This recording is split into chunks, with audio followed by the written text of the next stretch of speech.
So we are live at Azora Festival in Hungary, 2018, and to my right is philosopher and author Tim Freke. It's a pleasure to have you on the podcast and for you to join us at this wonderful festival. It's a delight. What are your thoughts on the festival so far? I really like it. I only got here yesterday, so I've had one day, and it seems very congruent.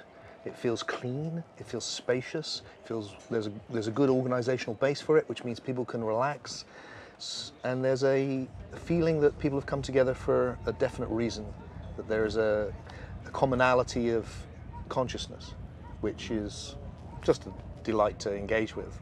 So there's a lot of friendly smiles and laughter and connection. And I like it a lot.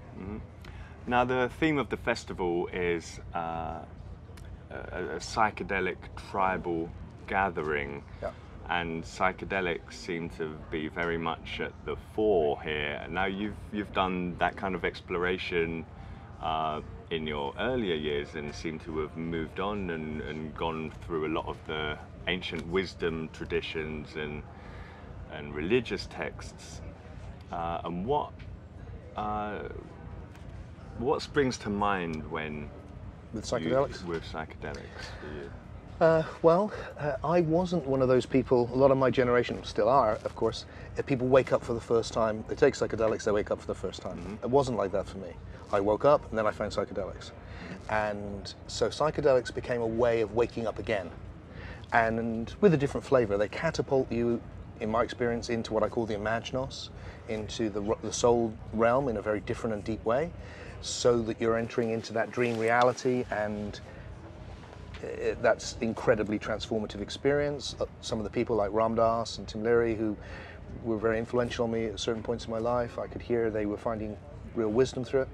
I read Aldous Huxley and Doors of Perception and all that literature which was around in my time. And it's not that I don't feel like, oh, well, I've done that and I've moved beyond. And when opportunities arise and it feels right, I took ayahuasca just recently for the first time in 20 years. And it seemed right, it was great.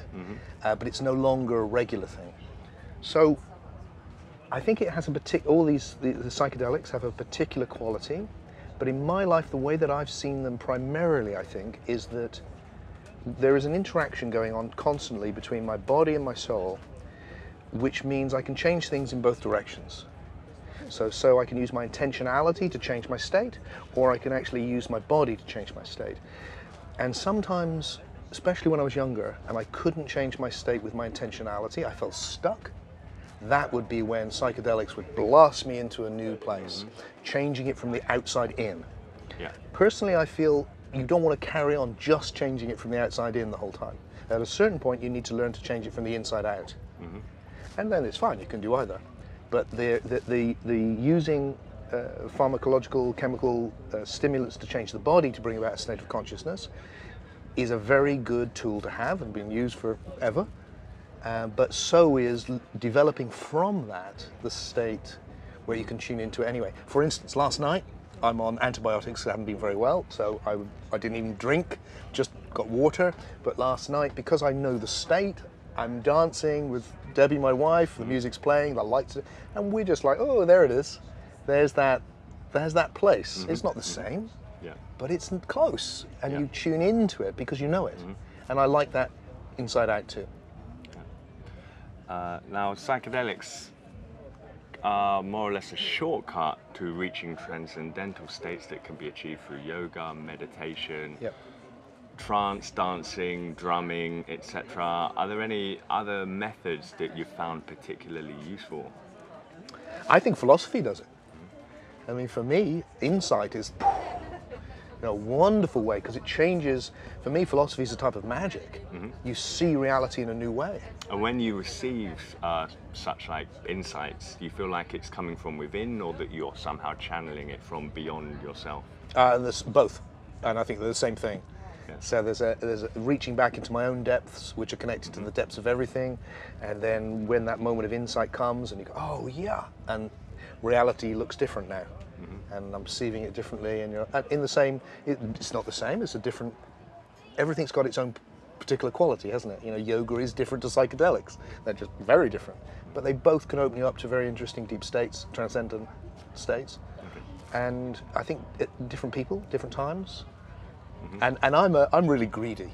That's the truth, Joshua. I just want all of it. You know, I just want to play with everything. Oh, what's that do? Oh, what's that do? That's my nature. So I just want to, I like that. Now, you've been a prolific author, written, what was it, 35 books. Wow. That's like more hot dinners than I've had this year. Perhaps you can talk about 2 or 3 of them and the themes that they deal with. Well, I can talk about the general scope maybe, which is, you know, the first period where I wrote a lot of books was really looking at all of the different spiritual traditions of the world and bringing out the commonality, going, you know, on the surface, all different. Underneath, human beings who've experienced an awakening and who talk about a state of oneness, communion, and this enormous love that arises from the connection with everything. And a fundamental goodness, a deep knowing of something, which is a gnosis. And that's been my experience. And so I've been really interested in saying, oh, here's a human being over here in 5th century BC China, and that's the same as this person who's writing the Upanishads. This is the same as the Gnostic Christians. So that was that. And then from that, I focused in on our own Western tradition, which I hadn't done, and wrote what was my bestseller, The Jesus Mysteries, which was an international bestseller, so that changed everything, which was looking at Christianity and going, underneath Christianity, there is a deep non-dual Gnostic tradition, which is beautiful and transforms how you see Christianity.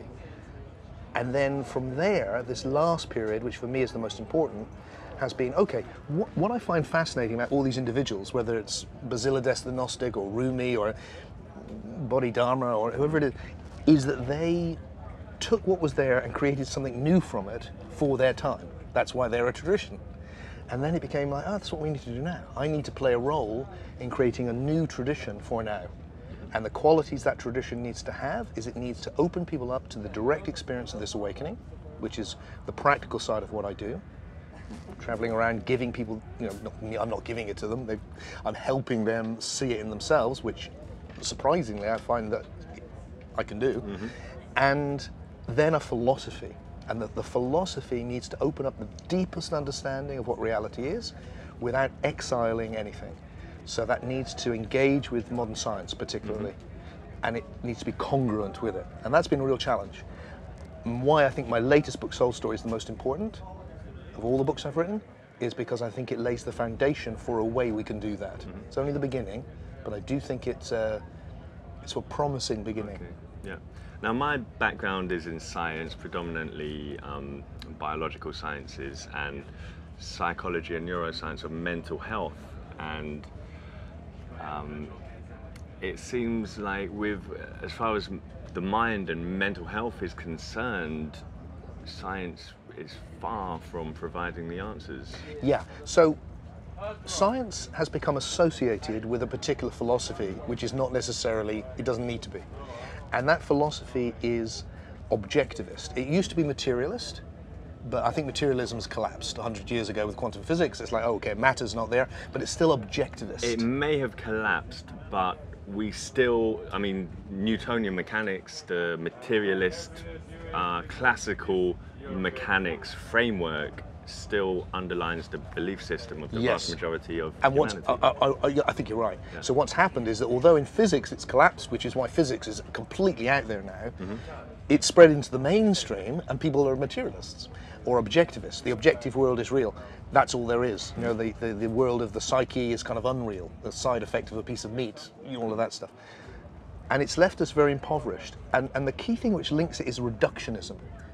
And what I see is even amongst those scientists I meet who say, well, I'm not a reductionist, they still are. They're constantly taking the most emergent thing, the thing that's developed last in this 13.8 billion years of evolution, which is our psyche, the soul. Yeah. This thing which doesn't exist, where is it? It doesn't exist anywhere, but we're sharing it now. And they're constantly reducing it to biology. And then they take biology and reduce it to physics. And my feeling is that more primitive is not more real. It's simply earlier in the process of evolutionary emergence. And you could argue that the most emergent, the most recent to emerge, psyche or soul, is in a sense more real. Yeah. Certainly as real. Well, the scientific approach seems to take something they know that works, and then they extrapolate either upwards or downwards to the smallest possible unit of scale. Yeah. And clearly that's been proven not to hold true for certain paradigms like quantum theory, for example. That is... Well, it doesn't hold true for anything. Yeah. Because, it's interesting, and it's, it's really great to go down to... Science has been particularly good at the simplest levels. So the very first things to arrive in the 30.8 billion years of emergence is physics. And it's very good at that. Biology, getting better, still not that great. Psyche, useless. Doesn't even know why it's there or where it's come from. And that's because it sees it as just popping in from nowhere with the creation of complexity in the brain. And I don't think any of that's right. I think we need a completely different philosophical understanding. And then the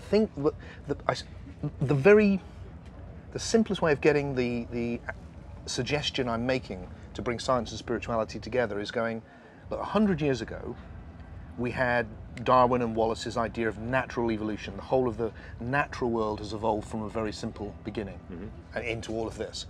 Then 100 years ago, or a bit over, we got the idea of the Big Bang, and there's, oh no, the whole universe. Before there was biological evolution, there was 10 billion years of physical evolution. My hypothesis, my suggestion is, I think there is a subsequent period of evolution, which is the evolution of the psyche or soul, as a completely independent, or not independent, but it's in a domain in its own right, just as we experience. It's information on a non-material level, so that the universe has gone from very primitive matter right the way through to something not even made of matter, which is what we're experiencing right now. Is this your own personal idea, or have you drawn ideas from various other sources? I think this is something which I've developed myself, and from the feedback I get, I've pulled in a lot of ideas from a lot of people. Of course, one does that throughout one's life, and I don't think anything is ever completely independent, just some one person's thing. But the feedback I'm getting from my peers, from people who I respect, is like, oh, yeah, okay, I hadn't seen it that way. And that's because there are one of the things which keeps spirituality and science apart is that science has now got this mythos of evolution and emergence, but it only goes as far as biology, and then there's like this other thing, we don't know how that gets, the psyche, where does that come from? Spirituality is all to do with the soul, the psyche, the non-material. It's where you go with psychedelics, the whole domain. It's going, what are you talking about? It's just a little side effect. It's a whole world out there, the universe out there. So, and then the mythos you get with spirituality is one of the fall. This is reality, and we've fallen from it into matter. Where the body is a tomb, the ancients said. You've fallen into this awful place of suffering, and you need to get away. So nearly all spirituality is very anti-life. And what I'm trying to do is go to science. Don't stop the evolutionary process at biology, because there's a whole nother phase in which this non-material realm of form has developed, has evolved. And spirituality, it's not a fall. It's not a pessimistic thing. Life is not a mistake. Life is the process through which this non-material realm has emerged. The problem I have with science, especially frameworks in physics, I discussed this with Roger Penrose recently. And can I just say that's a great line to be able to say? Basically, it's as though scientists are trying to find like the Higgs boson particle, and they've now put together a table of fundamental particles which is now complete, and they've got the 4 fundamental forces, and that's complete. So they've got this framework which everything in the whole universe is based on, and there's no room to add more particles and more forces. And that whole philosophy is... But that's okay. That's okay, because what it's like, let me think of an analogy. But to restrict reality... Well, you haven't. That's the key. Because what they're doing, if they've done that, and God only knows, we've thought... And even consciousness... We've thought we've done it a million times. So even consciousness is some sort of equation based on those 2 frameworks. That's alone. the problem. So the problem is the reductionism. If what they're saying is, if you took a house and you went, we've studied it and we've worked out precisely how the foundations are laid, you would still know nothing about the house. Yeah. You'd have just have found what the foundations were. Yeah. That's what they've done. They've gone, the way it started was like this, but what's come from it is this. You know, it's like the lovely line which I quote a lot from Brian Swim. What we've discovered is you take hydrogen and wait long enough, it learns to sing opera. It's like, that's it. You take hydrogen long enough and it turns into something more than itself. So this idea of emergence, which is big in science now, that is the opposite of reductionism. Because what that says is, oh great, you understand how the foundation works. It's not going to tell me anything about soul, because that's like looking at a computer and going, we understand ones and zeros. Yeah. So are you suggesting that reality is like infinite, fractal and infinite, and there's no baseline to it? No, although that may be true. That may be, but it's a different point. What I'm suggesting is that the evolutionary process has started with primitive matter, which we are coming to a remarkable understanding of, even though it's still pretty mysterious, but we are. And it turns out not to be matter, it turns out to be information, and nothing's what you think. But from that primitive beginning, from the, you know, like in the computer analogy, from the ones and zeros, has come everything. Yeah. And the thing which has come from it is more than, it's a constantly creative process. So it's started there, but it's ended up with language and meaning and joy and love and psychedelics and visions, and that's come from this very primitive beginning. Another problem I have with science is that the facts that are developed in science seem to be regarded as infinite, timeless and immutable. But let's say like humanity was wiped out and it was just a pocket of like one single tribe, and they proliferated and they started to develop technology. They'll come to perhaps completely different conclusions and reach a technological level that's equal to the present one, but may have come about a completely different way, have a completely different framework of mathematics and computer systems and even physics. Okay, so I think any understanding which we have is like a map. And maps are very, very useful, but they're not the terrain. It's like if I said to you now, how do I get to the main stage?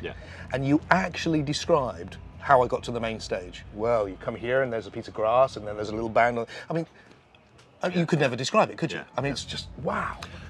But if you said, go up there and turn left, hurrah. So maps are like that. So, and different maps can show us different things. And physics and mathematics is a map.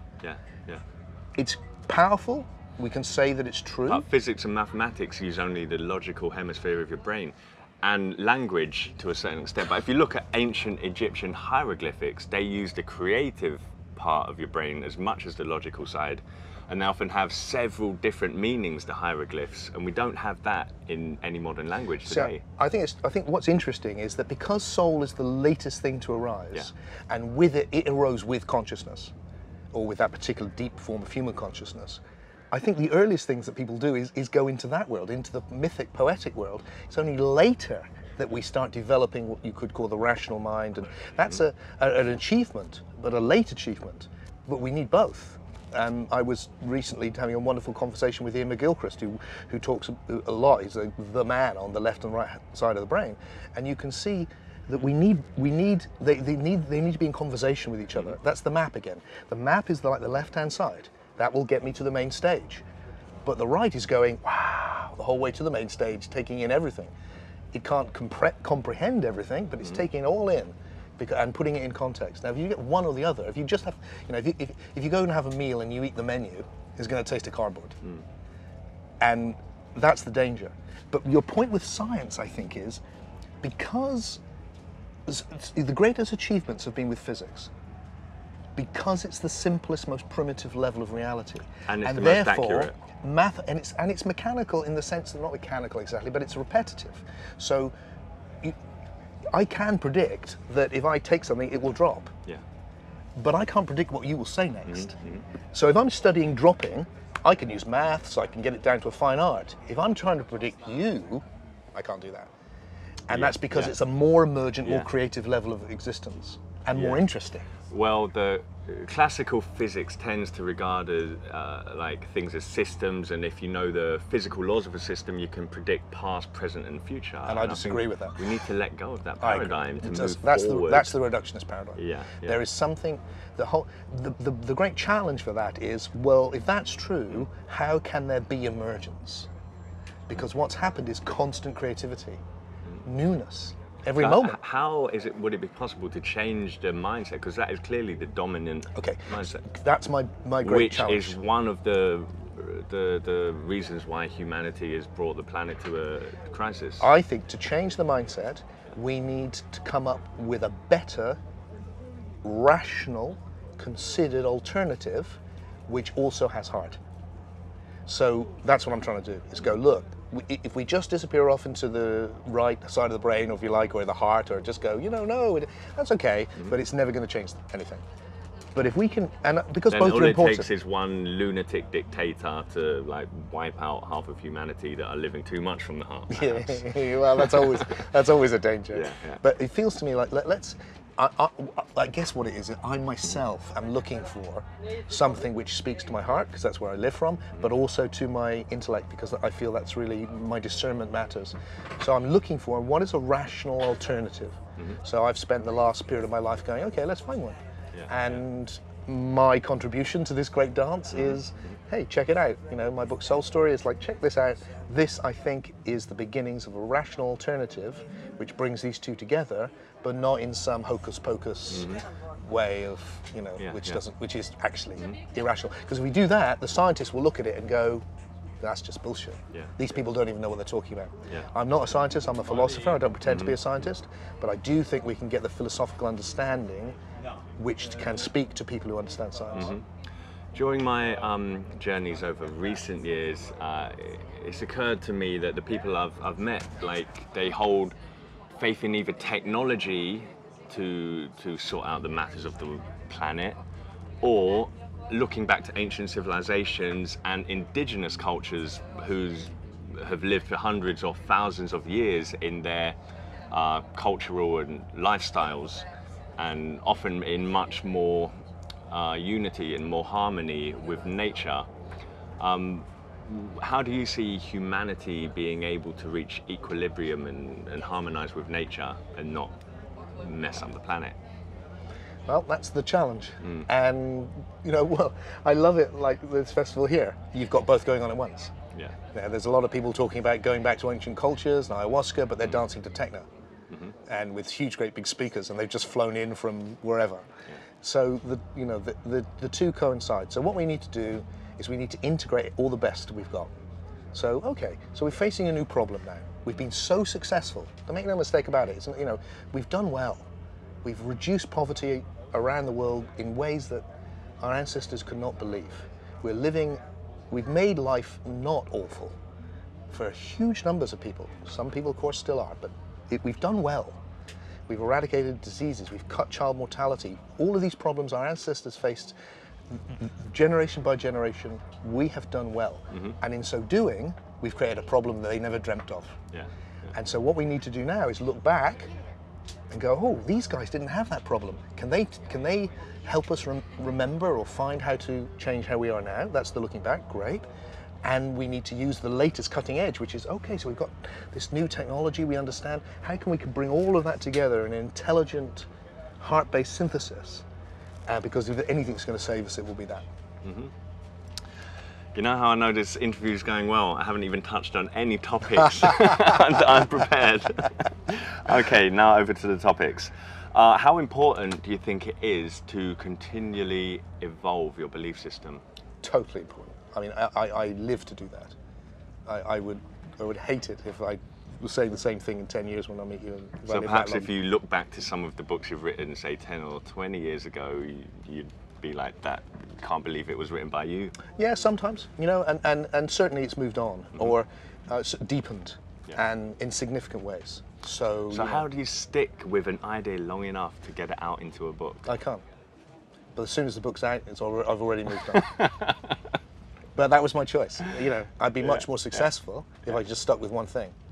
And I was still doing it 20 years later. That's how you. Yeah, but then you would not have the enthusiasm. I became a writer stage. just because I wanted to somehow make a living and still evolve.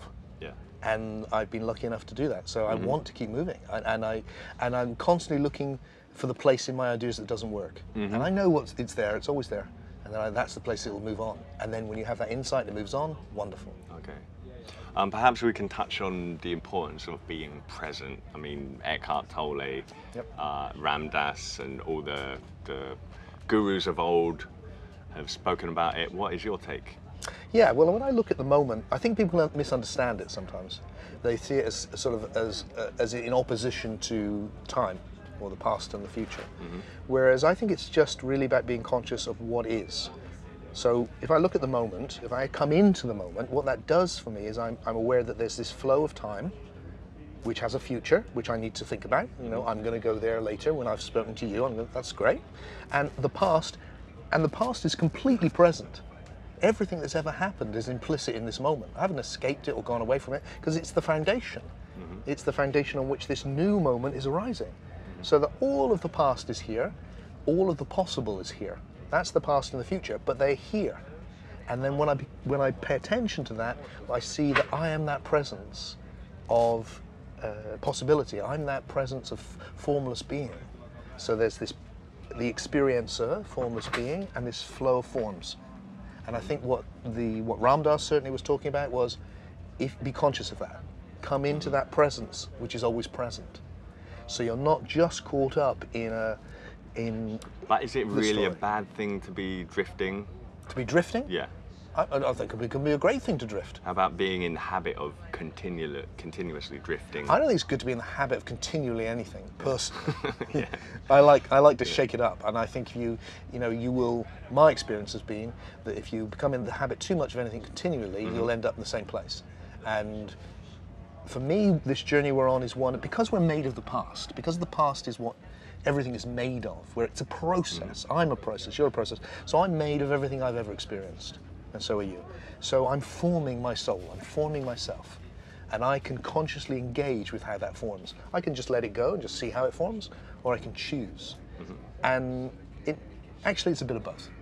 There's a bit of like, let's see what happens, and then there's a bit of I'm going here. And they're both good. It's both and, not either or. So tell us about your retreats. So what I really love to do is get together with people for 3 days, 4 days, and go into the actual experience of being deep awake. And because I'm a philosopher, I get a lot of people who are thoughtful, but because I'm a love junkie, I get a lot of people who are experiential. And we all get into this mix together, all ages, sexes, and make a journey. And my intention is that every single person during that period will experience that big love, that oneness for themselves in their own unique way, depending on where they are on the journey. But that it ceases to be just the map that we talked about. You know, the philosophy is the map, and hopefully I'm good at that, so I can. The map's so clear they can see what it means. So how do you steer them towards finding that awakened state? Do you encourage them to go within themselves? Because I'm of the philosophy that all the answers are already within us, and we just get distracted by conditioning and social media, etc. I think that's partly true, but I also think that part of the evolutionary process is we find new things. Yeah. Now they arise in us in reaction or relationship to each other and the world. So the key thing that I do, which is a big movement for me, was two things. I have this what I call a paralogical approach, which is to do with both and rather than either or. So a lot of people working with awakening to non-duality, nearly all actually, will go, okay, Joshua, you want to experience non-duality? Get rid of Joshua. My feeling is, no, Joshua's great, I love Joshua. Find this other thing as well, or through Joshua. And once you say that to people, then it's like, oh, relax, let Tim and Joshua just be Tim and Joshua. They're on a journey, there's things they're finding, there's things where they're unconscious, there's good things, bad things, that's who they are. They'll do that. Meanwhile, let's find this place where there's one of us as well. So that suddenly makes it a lot easier, because you haven't got to get rid of all of this, your individuality, which you can't ever do, actually.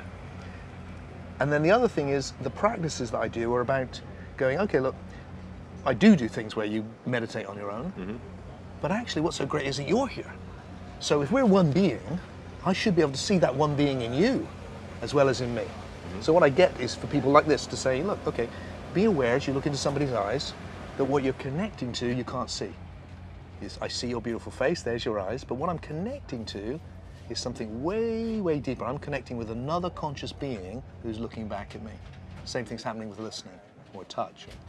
So what I do is I get them to focus on that with each other, and then we'll have a big ceremony where we do a lot of that, and I use music and, you know, create a beautiful setting, and that's when a lot of people just, they just get it. They just get it because and it hasn't been me, it's not the guru who's gone, yes, they've done it to each other. They found it in each other, and that is a beautiful realization, because I find it in me, but I see it in you.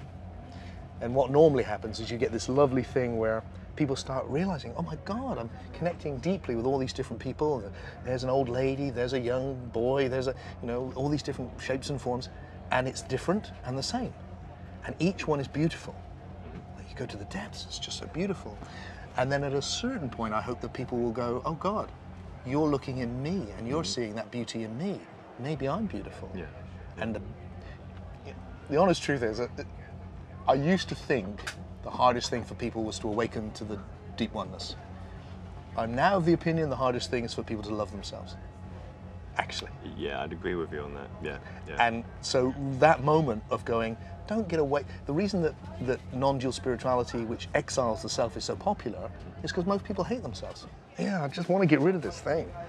Whereas actually you come out and there's this love, and then you can engage with yourself, imperfect as you are, and each other, and actually assist the journey.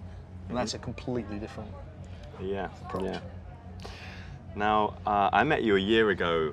We did an interview then, and I was really taken by your philosophy, your opinion of the ego. Now, just before I met you for about a year or so, I genuinely regarded the ego as the enemy, and there's certain spiritual belief systems that regard it as the devil itself. Yeah. And your take was like almost a polar opposite. Yeah. Yeah, to me it's both and. To me the separate self has evolved for a reason. And it's the foundation through which we become conscious. Now, being egotistical means you just think about the ego. So if you're caught up in your ego, it's disastrous for you and causes suffering for everyone around you. So that's not a good thing. But if you allow the ego to be the hero of the journey, which leads to the transcendence of the ego, but transcending and including, to use Ken Wilber's beautiful phrase. Not transcending and exiling, but transcending and including. So it's the foundation through which what has emerged is a greater level. And then Tim is great. It's like, yeah, and he's not perfect, but he is a work in progress. He's a soul on a journey through which he can connect with something deeper than himself. And then we can be with each other authentically. You know, we can be with each other and go, oh yeah, you're Joshua and I'm Tim, and there's things which, you know, we hang out with together, we like each other, but hey, if we spent all of the time with each other, we'd probably go, whoa, because there's bits in us which are tricky. And turns out I can see God in you, because that's what we all are on this deep level. And that seems authentic. And it also transforms spirituality, because we don't have to elevate somebody then. Oh, they've got no ego. Funny how they've also got so many cars and people worshipping them, but you know, all of that stuff. We can actually be real, and instead of thinking, oh, I'll never get there, you can go, oh yeah, you can. It's because that place is a fantasy, and it's a pernicious fantasy, because it stops us actually awakening now. Yeah. Now, the flow state. Yeah. How do you reach the flow state, and how do you maintain it? I don't know how you maintain it. I think part of it is that all of these states come and go. It's a bit like if I said, I really like this being awake, but I keep on having to go to sleep. How can I just always stay awake? It's like, well, you can't. If you want to stay awake, you have to go to sleep. That's how you stay awake. And my feeling is with these altered states like the flow is that we learn to find them more, but there's always everything in consciousness is change, which is why I don't believe in an awakening. Ta-da! It's like everything is moving. And actually, what you need to be able to do, what I'm working on more, is like, how can I be with the movement? Oh, I'm in flow now. Oh, I'm not. Ooh. Now this is happening. Now I'm troubled. Oh, now I'm really troubled. What's that about? I am feeling quite tired and a bit like, do you know what? I just need to veg out and watch some football. I really feel elated and I'm into philosophy. Like, wow, because that's life. Yeah. I want to engage with that. So I haven't found a way of maintaining it, but there's ways of encouraging it. Mm-hmm. And that is all the practices which lead to being deep awake. You know, anything which works for you at different times. I mean, I've had so many different things at different times. My favorite is moving my body now.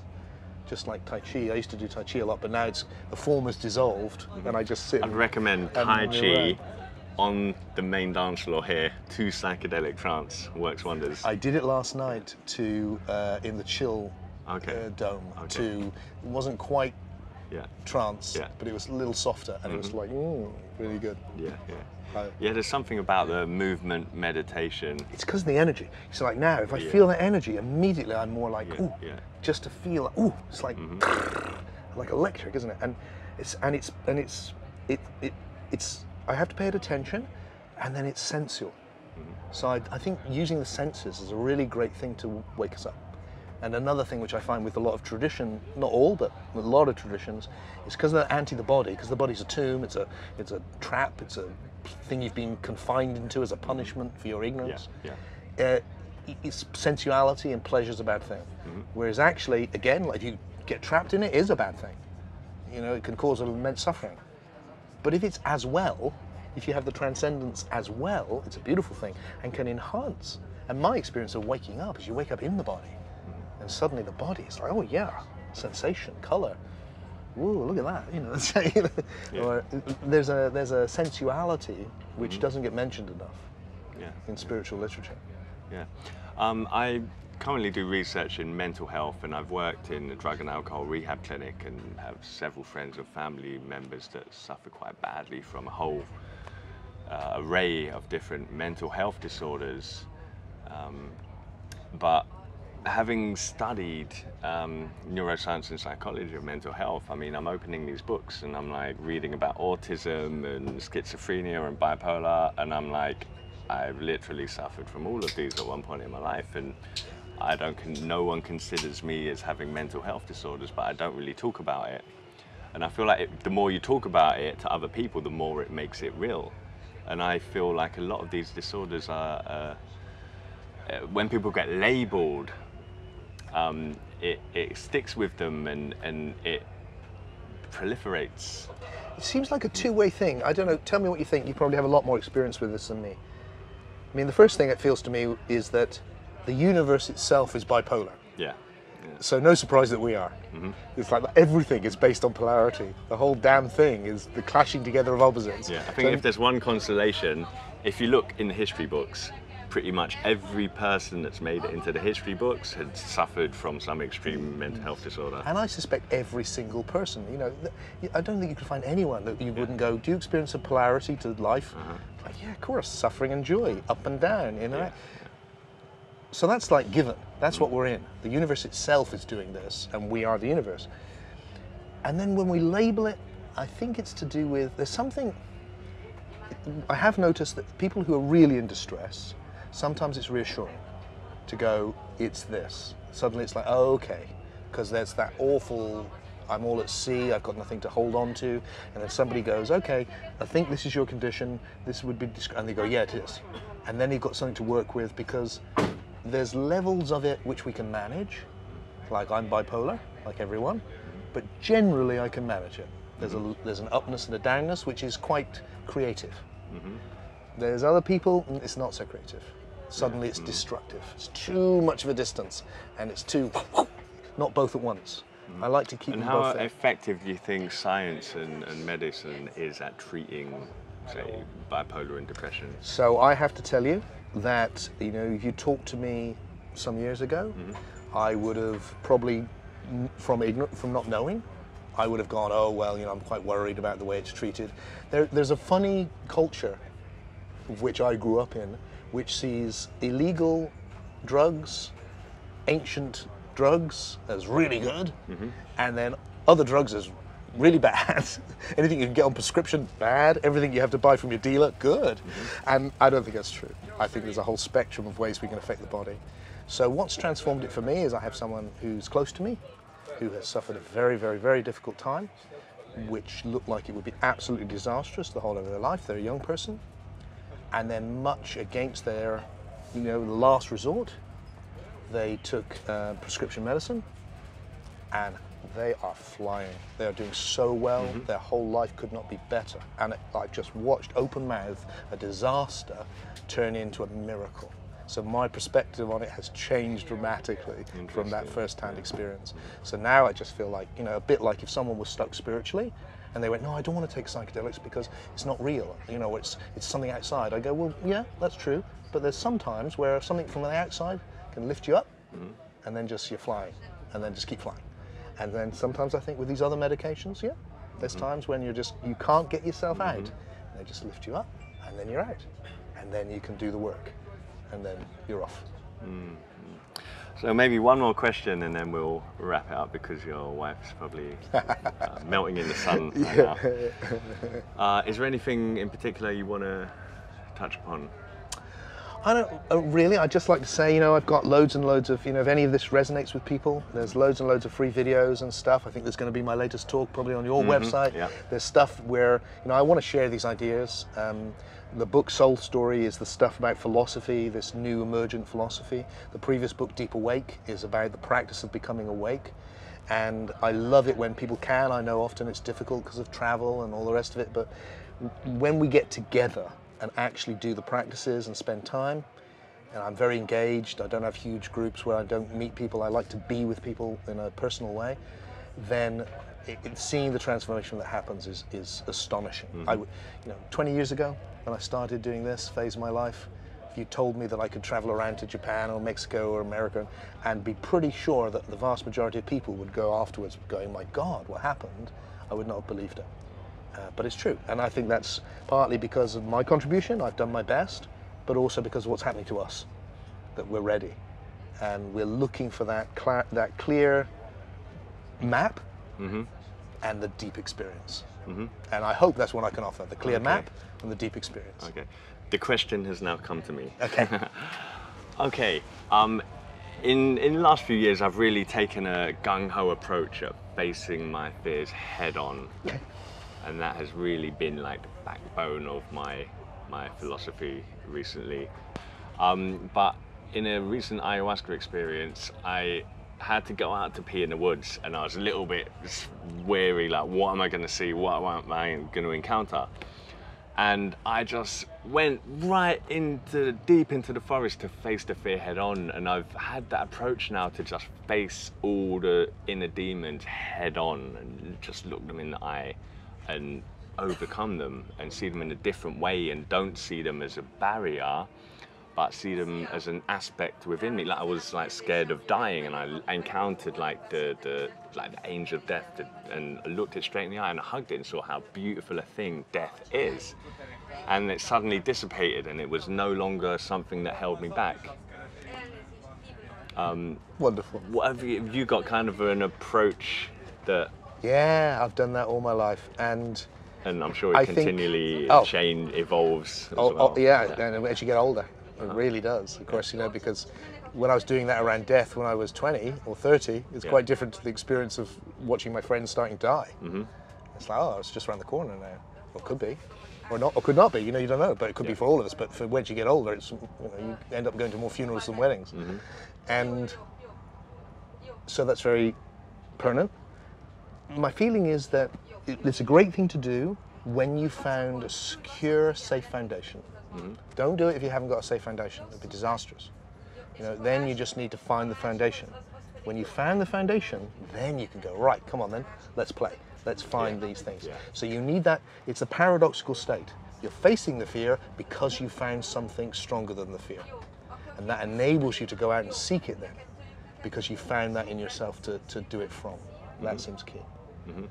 So the fear and the doubt is always there, but by just going for it, you kind of work through it. Yeah, I mean, fear and doubt are different things, I think. I think doubt has a whole range of things. Okay.